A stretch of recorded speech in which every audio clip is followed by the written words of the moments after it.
পিছে বসন্ত এসে গেছে। মধুর অমৃত বাণী বেলা গেল সহজেই, মরমে উঠিল বাজি, বসন্ত এসে গেছে। থাকতব ভুবনের ধুলি মাখা চরণে, মাথা নত করে রব। বসন্ত এসে গেছে, বসন্ত এসে গেছে। হ্যালো এভরিওয়ান, আসসালামু আলাইকুম। কেমন আছো তোমরা? আশা করি ভালো আছো।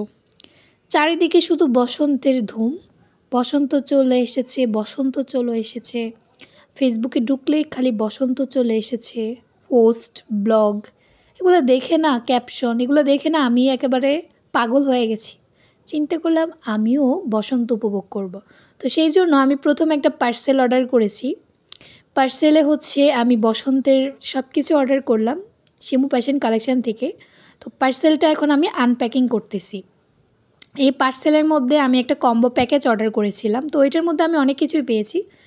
তো তোমরা দেখতেই পারছো আমি কি পেয়েছি। তো মোটামুটি রিয়েল পড়ছে, একেবারে যে রিয়েল পড়ে নাই এরকম না, একদম রিয়েলই পড়ছে। মোটামুটি আমার কাছে ভালোই লেগেছে। কম টাকায় একটা কম্বো প্যাকেজ পেয়ে গেছি, আমার কাছে ভালো লেগেছে। তো আমি এখানে হচ্ছে সাথে হিজাব এবং হচ্ছে ব্লাউজ অর্ডার করেছিলাম, যাতে সব কিছু মিলিয়ে আমি একটা কম্বো প্যাকেজ আমি একটা ভিডিও ব্লগ তৈরি করতে পারি।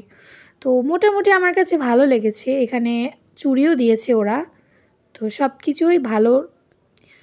তো এখানে হচ্ছে আমি এখন শাড়িটা খুলে দেখছি এটা ভালো মতো পড়ছে কিনা। তো দেখি যে না, আমি আবার অনলাইনে এগুলোর প্রতি একটু কমই ট্রাস্ট করি, তারপরেও আমার কাছে মোটামুটি ভালো লেগেছে। এখান থেকে আমি এটা অর্ডার করে ঠকি নাই। অনেকে আছে দেখে একরকম, ওদের হাতে পড়ে আরেক রকম, ঠকে যায়। কিন্তু মোটামুটি না, আমি ঠকি নাই, আমার কাছে ভালো লেগেছে। সব কিছু একেবারে ভালো মতোই পড়েছে। তো বসন্তের জন্য তোমাদের কার কী প্ল্যান তোমরা হচ্ছে কমেন্ট বক্সে জানাবে।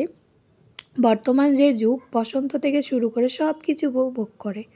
তবে আমি না ওই সব চকলেট ডে, রোজ ডে, তারপরে কি যেন ভ্যালেন্টাইন ডে, তারপরে ডিম ডে আছে কিনা জানি না, তবে ছোটোবেলায় আমরা ডিম ডেও পালন করতাম ফেব্রুয়ারি মাসে।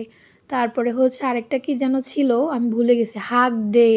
এসব এসব ডে আমি পালন করি না, আমি জাস্ট বসন্ত পালন করি। আমার কাছে বসন্তের মুহূর্তটা অনেক ভালো লাগে। চারিদিকে একটু বাতাস, তারপরে ঠান্ডাও নাই, গরমও নাই, একেবারে বাতাস। আমার কাছে অনেক ভালো লাগে।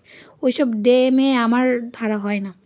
তো তোমরা কে ডে পালন করো ওইসব র্যাক ডে না, কি চকলেট ডে, হাগ ডে, তারপর আরেকটা কি যেন, আমি না মাথায় আসে না আমার। তারাও আমি হিসাব করতেছি কয়টা ডে হয়। Chocolate day, hug day, propose day, তারপরে প্রমিস ডে আরেকটা হচ্ছে রোজ ডে, আরেকটা হচ্ছে মেবি ভ্যালেন্টাইন ডে, এরকম হবে 5টা নাকি 6টা ডে। তো তোমাদের কার বয়ফ্রেন্ড তোমাদেরকে কি গিফট করেছে অবশ্যই আমাকে জানাবে। ভাই আমার কোনো বয়ফ্রেন্ড বলতে বাবু সোনা জান নাই যে আমাকে এগুলো গিফট করবে। যদি থাকে সেটা পরবর্তীতে হয়তো করবে। তো তোমাদের বয়ফ্রেন্ড কে তোমাদেরকে কী গিফট করেছে আমাকে অবশ্যই কমেন্টে জানাবে। আমি দেখতে চাই কার বয়ফ্রেন্ড কাকে কীরকম গিফট করেছে। তো এগুলা আমি হচ্ছে দেখো আমার সবগুলো একদম সেম পড়ছে। ফাইনালি এটা হচ্ছে আমার ফাইনাল লুক। আমি জাস্ট হিজাবটা এখানে চেঞ্জ করে পরেছি, কারণ লাল লাল সব কিছু, লাল তো চোখে একদম ঝিকিমিকি করবে, তাই হিজাবটা অন্য কালারের পরেছি। তো কেমন লেগেছে আমার আজকের লুক অবশ্যই কমেন্টে জানাবে।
এখানে হচ্ছে আমি কয়েকটা টিকটক করেছিলাম, তো টিকটকগুলো এখানে দেওয়া যাবে না কারণ হচ্ছে কপিরাইট পড়বে। তো টিকটকগুলো হচ্ছে আমি টিকটক আপলোড করব বা রিলস হিসেবে আপলোড করব, তোমরা দেখে নিবে।